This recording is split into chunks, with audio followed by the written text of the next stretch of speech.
Howdy, y'all, and welcome to the EEARSS Podcast produced by Terrier TV here at Titusville High School.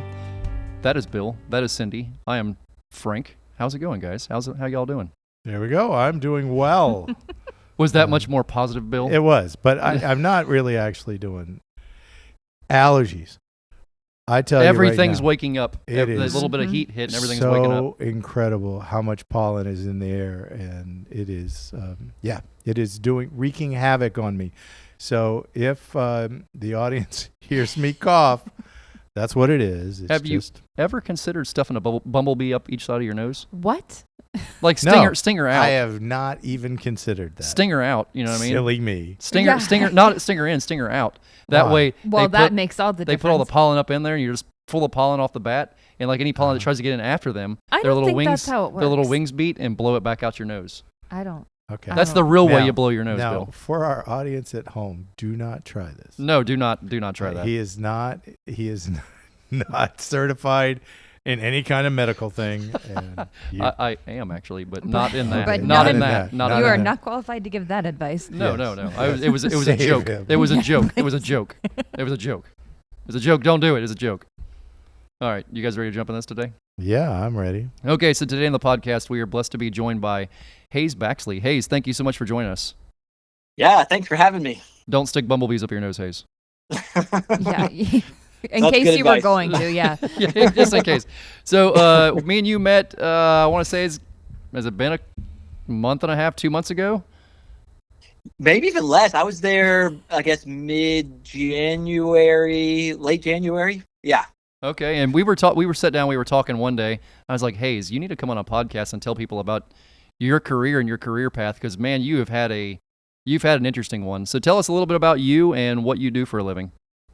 Yeah, so I'm a wildlife cinematographer, and I work on a lot of the wildlife documentaries you probably have seen on like National Geographic or BBC, and a lot of the stuff that's now on Netflix and Apple TV.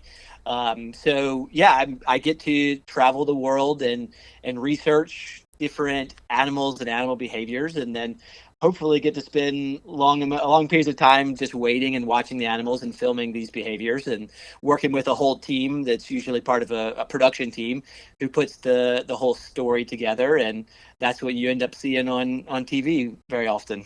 Now, what in the world drew you into doing this? Yeah, so I grew up on a small island in North Carolina, and was always working on the water, always on boats, and always just knew I enjoyed being outdoors and kind of had an affinity for it. And after school, I really didn't know what I was going to do. I was thinking maybe I'll do something in conservation or salt marsh estuary work, and I ended up getting basically an unpaid job with a great friend, Pablo Durano, who's a mentor of mine, and he needed someone to help him on a shoot and lug around heavy camera gear, and I volunteered for the job, and it kind of set me on a path that I at the time didn't really know was even a path that I could go down, but it was a job for National Geographic, and then after the shoot, I got to go back to Washington, D.C. and meet a bunch of the folks that worked in the natural history unit at National Geographic. And that was the team that was making a lot of the wildlife documentaries that were being put on the National Geographic channel. And it was just an incredible opportunity to get to meet those teams. And I kind of stuck around town and was able to wiggle my way into more work. And sometimes it was just a day here, a day there in the office, and next thing I knew, I had moved to Washington, D.C. and got an apartment, and I had been living there for years working for National Geographic. And then in 2014, I would say, I went freelance, and now I've been able to work for lots of different companies, but all basically working and filming wildlife stories around the world. No, what are some of the countries you've been to and some of the animals you've done filming for? Oh, that's a long question, a long answer, really. I've traveled a lot, and I've done a lot of work Also, I guess I should tell you a little bit more about like kind of my specialties because that'll narrow it down a little bit. So I do a lot of work on the ocean, a lot of marine stories, and that's kind of my interest. So a lot of the places I get to travel are going to be ocean or water related, and I've done a lot of work in warm tropical waters all over Asia and Southeast Asia. Done a lot of work in South America, and I've also done a lot of work in the poles. And I've done a couple of trips down to Antarctica, which have been amazing, amazing trips. And there's nowhere else on Earth that's quite as wild and incredible as Antarctica. And some of Antarctica is one of my favorite places to go because there are so many whales, and I've done a lot of filming with whales over the years. But just the sheer amount of humpback whales and orca killer whales that are in Antarctica, it's really an incredible place to see. Now I've seen your setup. You use a little bit of it when you're driving around and doing work. When you're traveling to one of these international sites to film maybe a specific species in the water, what are some of the stuff you carry? I mean, how do you even prepare yourself for, like, the first time you went out to do your stuff on your own? How in the world were you prepared for that? I mean, is it just kind of figuring it out as you go? Like, next time I should take this with me, or do you just bring everything that you can possibly bring with you? It is incredible how much stuff we bring on these wildlife productions. I have had shoots where I've traveled with over 50 large cases of equipment. We bring lots of stuff, and that can be anything from diving and underwater camera kits to I've been on shoots in the jungle where you're going to have to be rappelling and climbing trees, and just numerous cases of climbing equipment. We usually are traveling to very remote places, and so we have to have backups of everything because we're in really harsh remote areas, potentially, Antarctica being, you could take weeks to get back to any main like place where you could receive mail or anything like that. So we definitely take lots and lots of backup camera systems, a lot of tripods, jibs, drones, underwater cameras. It can be a lot, like wheeling all of our equipment into the airport, and easily can have 10 plus of the trolleys that you get there at the airport, a whole line of them checking in. It's the baggage folks are never very excited to see us. Yeah, you're giving them enough work for the whole day and in the course of a couple of people, huh? Yeah, yeah, lots and lots of equipment. It's all large cases that are usually maxed out with weight up to the 70-pound kind of limit. Now, there's got to be a lot of intricate details to what you do when it comes to filming on the water and filming underwater. What are some of the things that got you ready for doing all that? Yeah, I mean, I grew up as an avid diver and feel very comfortable on the water, and that's been a huge help. Like some of these expeditions out to sea can be 4, 5, 6 weeks long. So you have to be prepared for a long trip like that. And up until recently, some of those would even be without internet or communication or sat phones. So when you would leave for long times, you'd have to be prepared and prepare your family and friends that you're out of communication for weeks or months at a time sometimes. But yeah, it's often weeks of preparation of equipment, testing, building, making sure that everything is ready for a big expedition. And then also, I mean, many times these shoots can be planned months or even years in advance. And a lot of that time can be talking to biologists and experts and learning as much as you possibly can about your subject, about whatever animal you're going to try to film, or if you're trying to capture a very specific behavior. Yeah, weeks and months of reading and preparation and learning to get ready for this, so that when you do get there and you get to your location, you feel ready and you're prepared to try to capture something. Oftentimes things that have maybe never been seen before or never filmed before. You got a daggum target package, don't you? Oh yeah, yeah. Yeah. It can be a lot. Now it's got to be where you shoot a lot. How much of what you shoot ends up being usable? I mean, the ratio has to be astronomical. Okay. So this is an excellent question, and as you gain more experience in this industry, I like to think that ratio of stuff that makes it on the cutting room floor and what gets cut out, the ratio improves. Because you're right. When I was younger, I would probably shoot a lot and overshoot things that maybe were not going to end up being useful for this specific story that we wanted to tell about this animal. And just as I've over the years of gaining experience, and working with extremely experienced teams, figuring out how to really work smarter and not always harder, and stay focused on the things that you need. We have lots of discussions typically before going in, about like what behaviors are useful, when is not useful, and it ends up being a lot of times it's recognizing these situations for these kind of big wildlife documentaries, because we're oftentimes waiting to want to shoot things in the nicest light. So there's a lot of times where we're like, okay, this is not really a productive time. So we'll come back, or we'll work on this later in the shoot, and wait till maybe conditions improve, or light improves, or animal behaviors improve. Now, I know you've talked to me a little bit about the dynamics of things beyond film, because you're trying to control so many things. You're trying to control the environment you're in, the animals that are there, the people that are around, your equipment. I mean, you have so many different variables you're trying to balance. It's got to be a little bit crazy, yeah? It can be. If things are everything's going well and you're juggling all these, then it's smooth sailing. But that rarely happens. And it's like any of us that work in the field, that rarely happens. So you have to be ready to adapt, ready to change. The amount of skill sets you learn in this kind of industry, but any kind of like field industry, is amazing. I mean, I've learned how to be a self-taught electrical engineer when things break, or I've gotten really good at being able to work on boats, not just from a filming perspective, but from operating boats, or having to jump in when things need to be worked on. Who knows what things can break on a boat, on a production you're remote, and having as many of those kind of skills is really important. But it is quite a lot of juggling, and can be exhausting.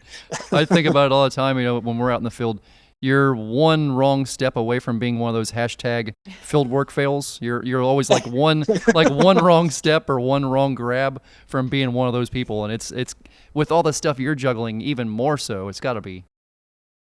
Yeah.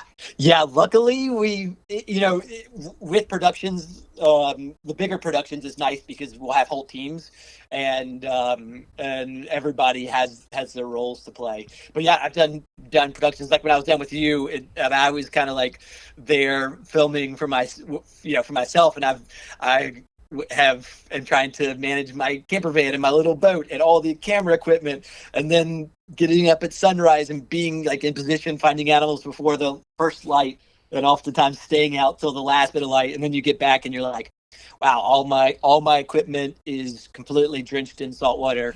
I need to spend the next couple of hours cleaning everything before I even think about starting to download footage and getting ready for the next day. It's a common one.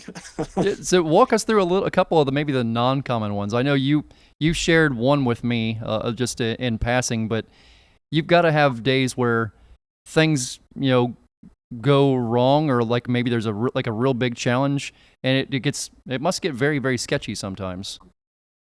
Yeah, there's definitely times where you got to realize, like, okay, this is not a great scenario to be in, and oftentimes in this line of work, I find it's rarely the wildlife that is what would put me in danger or cause concern, and it's more of the situation that you're in. Traveling in foreign countries, I often think that the most dangerous thing that we do is spend time in cars.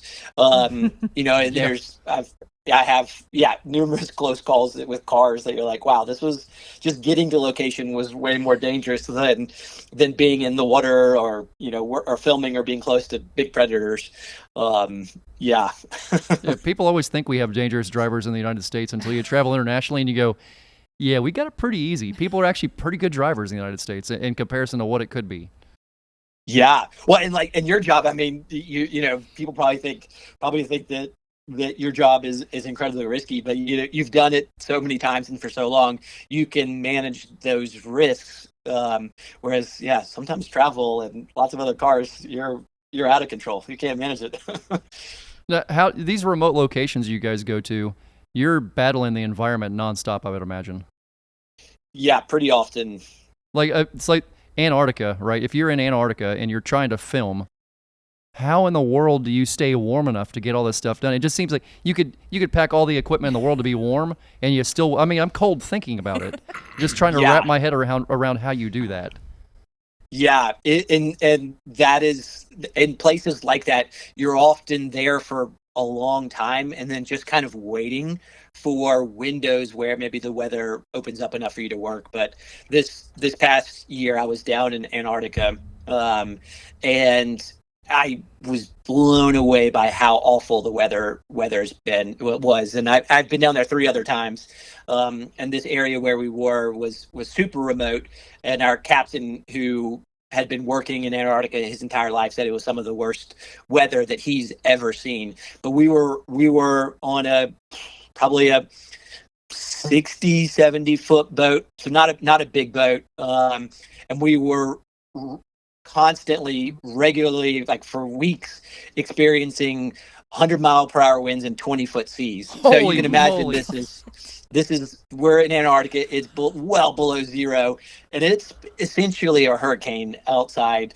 for days and days. And even in places where we would anchor and stay at anchor, there was very, very few good anchorages around the island, and the boat was just rolling from 30 degrees to 30 degrees, 24 hours a day, 7 days a week.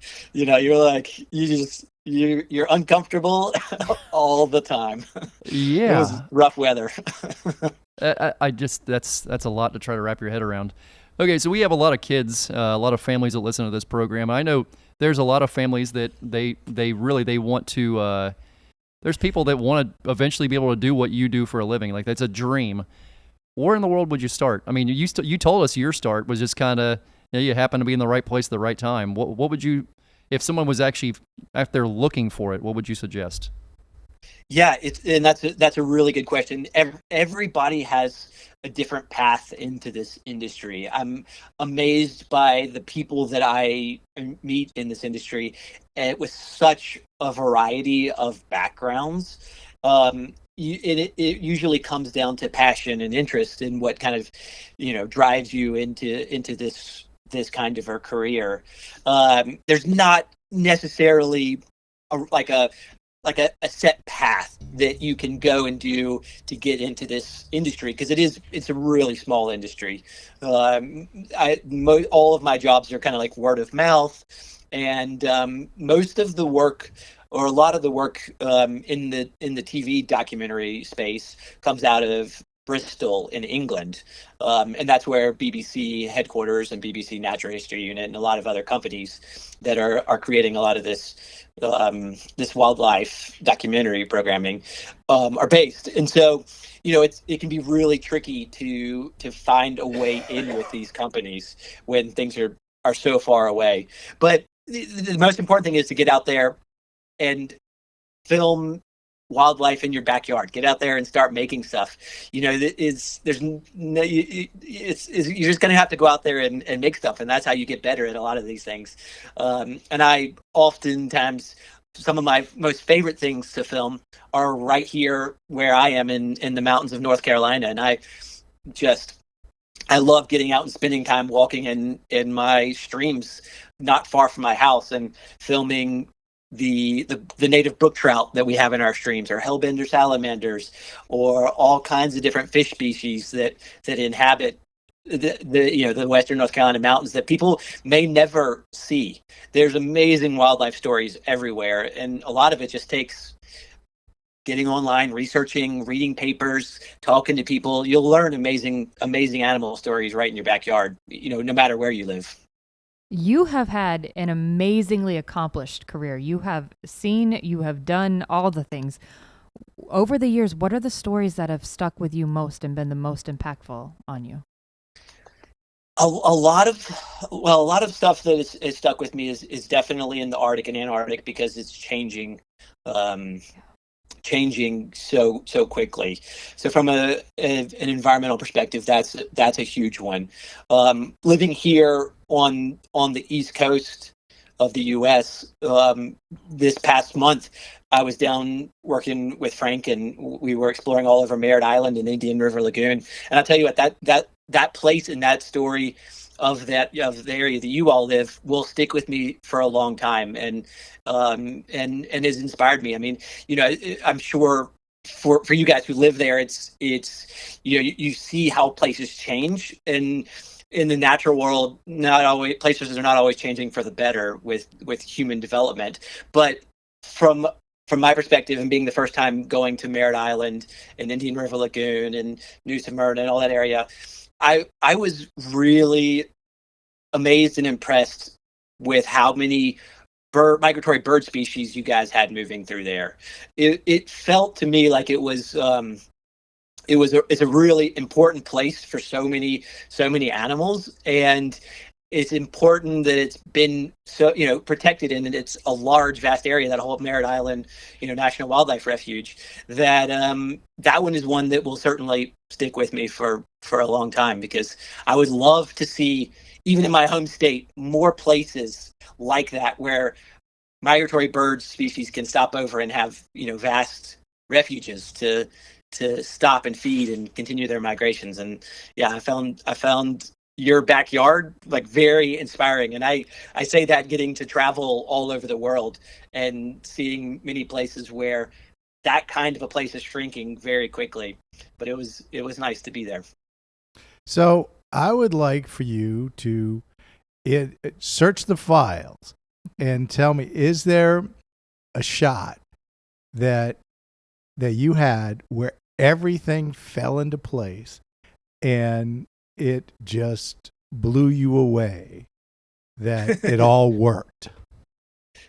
Yeah, I have a great story, and this is another story that I often think about and sticks with me when I'm filming. But this was years ago. I got to spend a little over a month in the Pantanal of the Amazon in Brazil, and I love wetlands. Wetlands I grew up in the salt marsh, and I've always just had an affinity and attraction to wetlands and love them.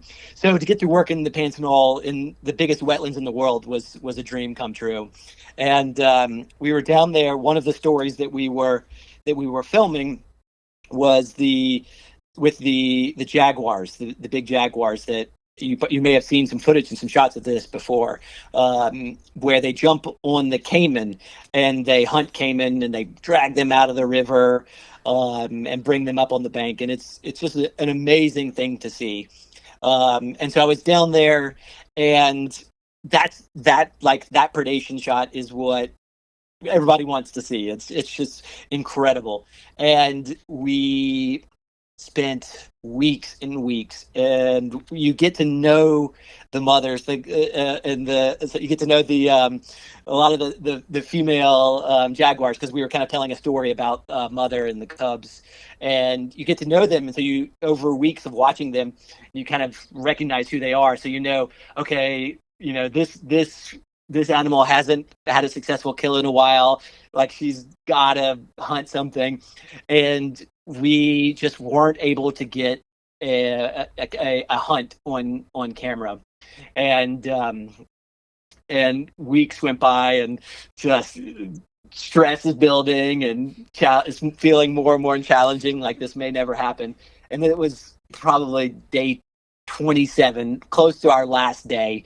We maybe had a couple of days left, and there was this one mother, and she was walking along the bank, and I could see caiman up in the distance, and I could just, I've been watching her, and we'd use this 1,000mm lens for filming these animals. So very often, we're filming tights of their faces, and I remember I just had this feeling that I knew she was gonna make a kill today and make it happen, and it was gonna happen here. And we were getting the boat in position, and I could just see her body posture and how she was starting to stalk the caiman, and I started getting excited. She was like, "Oh my gosh, we waited 27 days or whatever for this one shot," and I could tell my heart rate was starting to go up and up and up, and I was getting a little like a little jumpy, and I was like, "Oh, okay, take a breath." Relax. You've waited 27 days for this. If you screw this up, if you miss focus, if you miss the shot, if you forget to hit anything, if you screw this up, you'll never forget it. And I remember having, in the moments before she did this, like talking to myself, like, okay, breathe, take a break, take a breath, frame the shot. This is it. And it was an amazing shot, and it was incredible, and it was so rewarding to see this mother finally make a kill. And she swam across the river, and she picked up her 2 cubs, and her cubs latched onto her back, and she swam them across the river to where she had killed the caiman, and they all ate. And it was just the end of the day, and it was a really beautiful thing to witness. And it just felt so rewarding after waiting so long to see that. That is amazing. Yeah, I want else. I want to be your personal assistant. I don't want the pressure of being responsible for your job, but I want to be a fly on the wall and see these things. It was amazing, and it is an incredible line of work, but on the other hand, I also remember how hot and how sweaty it was down there, and we all got sick and blah blah blah, and oh my gosh, but at the end, when you look back at it, it is just an incredible experience. All right, there's your high. I'm curious about maybe a time where things went wrong, where they didn't go right. Since Bill hit that side of it, I gotta hear this side of it. There's got to be some times where things got like very sketchy. Well, I've got some great stories from this, and one in recent history. It was working in Fiji, and we were trying to film a rare seabird. After we were at sea for weeks, we basically went on shore, and we're staying on this really remote island in this village. And it was incredible. We got to stay with the chief and his family, and go try to see where these birds were at one point in time believed to be laying their eggs. And we were working on this big fishing boat, and it had all of this chum on board, just frozen blocks of fish guts and fish stuff. But we got dropped off in this really remote village, and the captain gave everyone in the village all of this chum, and we were like giving it to them, expecting it was going to be used as bait in traps and fishing nets or whatever kind of stuff. And it turned out these frozen blocks of chum were actually prepared for us as food in meals, and we spent a week eating frozen chum that had been boiled in water. And it was, you get it down, but that was a rough one. And the island had no power, no refrigeration, so the chum blocks were just sitting out in the sun day after day, and you just somehow held your breath and ate them. So there can be stories like that where it's really amazing and rewarding, but you oftentimes are eating things you're finding quite questionable. Thank you for sharing that, because I no longer feel how I felt a moment ago. Now, you did eventually get the bird shot, though, right? You did eventually find the seabird? We did not. We'll hopefully go back and try to find because them. they didn't have any chum to attract the bird. Good Lord. Yeah. One of the first rules of fishing is don't eat the bait. Yeah, it would be exactly the same as if you went into the bait locker and pulled out a chunk of frozen bait, warmed it up in the microwave, and that was your dinner. Buddy, that is rough. That is rough. That was a good one. The stomach must have taken a long time to recover from that, I'm guessing. Oh yeah, totally. Yeah, I did. You might still be recovering from that one. I'm not sure. Oh, good Lord. Mentally, psychologically, yes. Wow. Hayes, I can't thank you enough for taking the time to chat with us. This has been awesome. Super looking forward to the next time we get to run across each other. And buddy, this has been a blessing. Thank you a bunch. Yeah, thanks for having me on, and happy to share some stories. Yeah, buddy, this is great. Thank you a bunch, and we'll catch up with you soon. Okay. All right, see you guys. Bye bye. Right, see you, brother. Bye.